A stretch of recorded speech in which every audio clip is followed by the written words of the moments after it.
A couple of years ago, I took a cruise with a cruise line that I should not have been able to cruise with. Even if I had all the money in the world, I shouldn't have been able to take this cruise, but I did. Not without a few problems and a few hiccups along the way, but I did get on board and I did feel like an undercover spy. Not that I really was undercover, because I definitely stood out. I want to make it clear that I was invited on board by the cruise line. There is literally no other way that this could have happened. The way that it did happen though was a bit strange, and it all started with me sharing a tweet on Twitter. I did things on this cruise that I never thought I would do, and it really wasn't what I expected. If you're not from the UK, you may not be familiar with the cruise line Saga. Saga are a British cruise line and everybody on board has to be 50 plus. If you're 50 plus, you can cruise with somebody who is 40 plus as your travelling companion, but I was 25 when I took my first Saga cruise. Saga described their atmosphere on board as being grown up. I have to say, before the cruise, it had never crossed my mind that I would take a cruise with Saga. I had spent a couple of nights on board one of Saga's newest ocean ships, which was absolutely amazing, but it still hadn't crossed my mind that I could take a proper cruise with Saga, because why would it? I had all of these ideas in my mind before the cruise about what a 50 plus cruise would be like. I thought, to be honest, that it would be boring. I thought everyone would be in their 80s and 90s and walking around with a Zimmer frame or a walker. I don't know what I thought, but I didn't think a cruise with a 50 plus age constraint could be as fun as a normal cruise. Being 25 on a 50 plus cruise did cause me a couple of problems. The first one that I ran into was when I was at the airport and they had no record of me. They didn't think I was on the cruise and they just found me space on the bus, thankfully. I've had a Twitter account since I started my website in 2016, but I never really thought that it would actually be useful for anything. I tend to use Twitter just to shout things out into the void, and it never crosses my mind that anyone would be listening or paying attention to what I say on Twitter. I saw a tweet about a Saga cruise. I can't remember what it was exactly, and I retweeted that onto my profile. I added a comment that said something like, "This looks amazing, it's a shame I can't try it for 25 years. And after that, I just forgot about it. I retweet stuff on Twitter every single day, never think about it again. But a little bit later, I had an email from a lady that worked at Saga. I can only assume that she saw my YouTube and my website, and she invited me to try a Saga cruise 25 years early. I had taken one river cruise before, so I knew that I would like the river cruise part, but I was nervous about taking a cruise with a 50 plus cruise line. When I cruise, I like to blend in. I don't tell people I have a YouTube channel or a website unless they really ask me, and I knew that I couldn't just blend in on this 50 plus cruise because I was 25. Saga asked me if I could bring somebody on board the cruise, preferably somebody who is in the target market for Saga. I thought about my parents, they are 50 plus. I decided on taking my mum, not sure why Dad lost out on this one, but I phoned my mum, asked her if she wanted to come on a river cruise with me, and of course she said yes. It wasn't even a question, she said yes. The cruise got off to a really good start with a private taxi picking me up at 4 a.m. One of the things that Saga does is in their cruise fare they include transport to the airport or to the cruise port. Our cruise started in Budapest, and once our flight landed and we had found the lady and convinced her that we really were supposed to be on the bus and she found space for us on the bus, we went on a strange kind of tour of Budapest. I have to admit this bit was not ideal and it was not a great start to the cruise. We had been up since 4 a.m. and I believe we landed around midday. Basically what we did is we drove around Budapest, we walked around Budapest in what felt like us just killing time. We didn't get to the ship until 4 p.m. It wasn't a bad thing for me, I don't mind, but for obvious reasons there were quite a few elderly people on that cruise, people in their 80s and people in their 90s. It was 30 degrees Celsius, which is 90 Fahrenheit, and for those people just to be out in the sun wandering around all day, it was really not ideal. I think it was assumed by me and everybody else that we would be heading straight to the ship when we got to the airport. We were in Budapest the next day, so we were doing a tour of Budapest the next day, so we really didn't need another tour. Some people though on that bus did have their own pre-packaged, pre-made sandwiches that they had bought from home, so maybe they knew that we wouldn't get lunch, but the rest of us, we didn't know what was going on. The other guests that I spoke to on the bus and on that embarkation day were also not impressed with embarkation, but luckily things got much better as we got on the ship. I'm not sure if maybe just the ship was delayed or something strange happened on that day, but things got much better from that point. As soon as we got on the ship, we headed straight to afternoon tea, which happened in the main lounge. Afternoon tea happened a lot on this cruise and it was fantastic. We were really hungry by this point, and I think we ate and we drank so much tea on this cruise. The ship that we would be sailing on was called the Rainy. The Rainy was not built for Saga. Saga do have a couple of purpose-built river ships now, but most of their ships they just charter from other companies. They're effectively just borrowing the river ships. The cruise ship we were sailing on was built in the 90s, and I did wonder how it would compare to the modern river cruise ships that I was more used to. I've been to river cruise conferences, I've been on a river cruise before, but all of the ships that I've seen, the river cruise ships, have been less than 10 years old. So I was interested in how a 90s river cruise ship would compare. There were a couple of things that kind of gave away the age of the ship. Right at the back there was a lounge kind of library area, and when we were sailing that part would vibrate so loud. I've never been in a space like that before, and no other river cruise ship I've been on has had that kind of vibration. Luckily that wasn't where the cabins were, it was just this lounge, but it did kind of make that space a bit unusable when it was shaking. It was strange.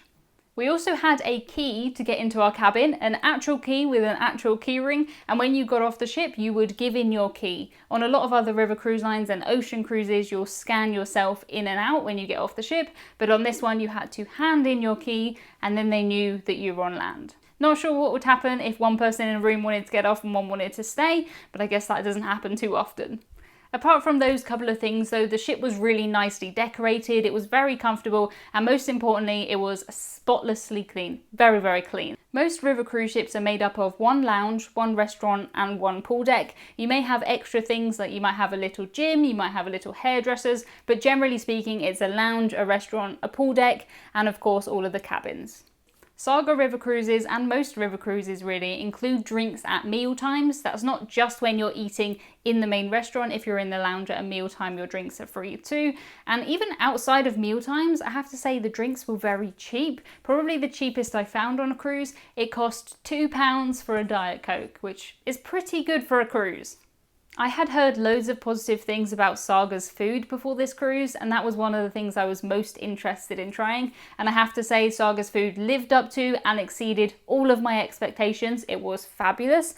I think I loved the food so much because it was very much my type of food, the type of food that I would like to eat at home, but so much better done, so much better than I can do at home. Saga are a British cruise line, I am British, the food was catered to a kind of British taste, and it was brilliant. It was really good. Before the cruise, I'd done a little bit of research into Saga and found out that everybody table shares at dinner. You don't have to do table sharing or have fixed tables for breakfast or lunch, but for dinner you have a specific place where you will be at dinner time and you have to table share. I have to say the idea of table sharing makes me very, very nervous. It's probably different since coronavirus. You might not have to do that anymore, but I do remember thinking, who am I going to be on the table with? Good or bad table mates can definitely make or break a cruise.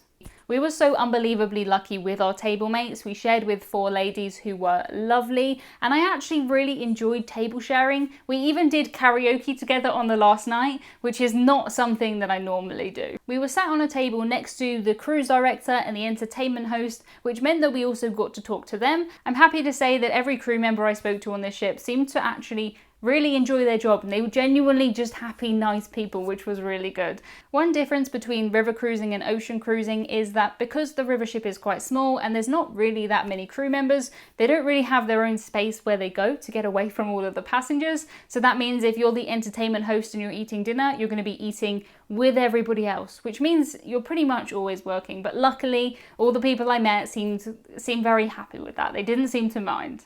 The crew were unbelievably helpful. I guess it's easier to be helpful to 100 passengers on a river ship than 5,000 on an ocean ship, but every day we would have a port talk and they would explain to us where we were going, what we should do, what we shouldn't do. It felt to me like they really went above and beyond what they actually had to do. The cruise director would often do guided walks into town. If you're on the cruise and you want to walk into town but you're a bit nervous, we visited places like Serbia, and in ports like that, the cruise director would walk you into town just so that you didn't have to be by yourself, and they would point out things to you. We also had the number for the cruise director and for the ship, and they said if you ever get lost, just phone us and we will come and get you. You do not get that on an ocean ship. So nice. We had 2 included excursions on our 7-night cruise, and one of the best things about river cruising is that you just get off and you're right in the middle of town. So every other place we went to, we just got off and wandered around and came back when we were hungry and went off again. It was really easy. A lot of other cruise lines will include daily excursions. Some will do things like hikes up mountains, some will do things like bike rides. I would say that Saga are more on the kind of relaxed end of cruising, and that was so nice. So nice. Our cruise took us from Budapest to Bucharest, and there were a couple of passport checks along the way. What would happen when a passport check happened is that immigration, or whoever it was, would come on board the ship and we would go through deck by deck looking at who you were and looking at your passport. I did wonder if they might think that I looked a bit strange in this line of people who were all 50 plus and then there's me, but they didn't bat an eyelid. It was totally fine. Because I thought this cruise would just be all totally about relaxing, I made the decision not to pack any workout clothes. It didn't cross my mind that on a 50 plus river cruise there would be exercise classes, but there was Zumba, and Zumba was very, very popular. I did it quite a few times. It was quite warm on this cruise, so I mostly just wore summer dresses. If you are taking a river cruise though, you are going to want to bring a good pair of shoes because you will be walking quite a lot. Make sure you bring your favourite pair of trainers. This week's Britishism of the Week is a trainer. A trainer is what you guys in the US call a sneaker, basically a soft kind of sport shoe that is good for walking. Trainers.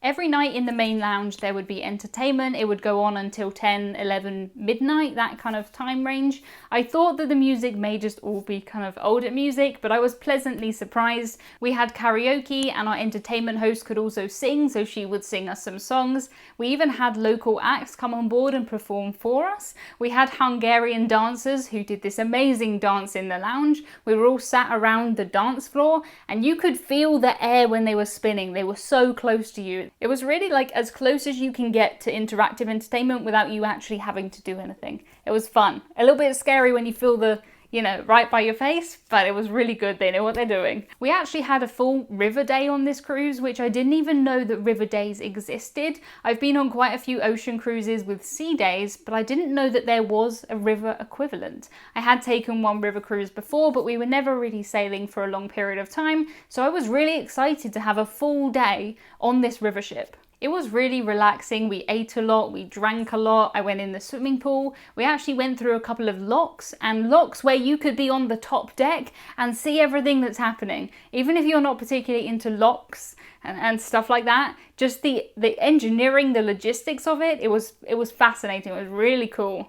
The ship really didn't feel very busy. I would always have the pool to myself. Sometimes I would have 8 sun loungers to myself. If you're somebody who wants to be constantly entertained, a river cruise probably isn't for you. They don't have theatres, they don't have Broadway shows for obvious reasons, but we spent so much time on this cruise on land and eating on the ship that I was not bored for a second. Not for a second. We had a brilliant excursion in the Danube Delta where everyone got off our ship and got into these little boats. We would basically stop the boats just by parking in the weeds, and our guide would talk about where we were and the wildlife. I learned there that a pelican can keep 13 litres of water in its mouth, and I think about that as 6.5 2-litre bottles of Diet Coke. I still don't understand that. That's amazing. To learn more about the weird things that river cruise lines don't tell you and that I haven't told you in this video, check out this video next. This was filmed on board the Philia Rainey on this cruise that we've just talked about.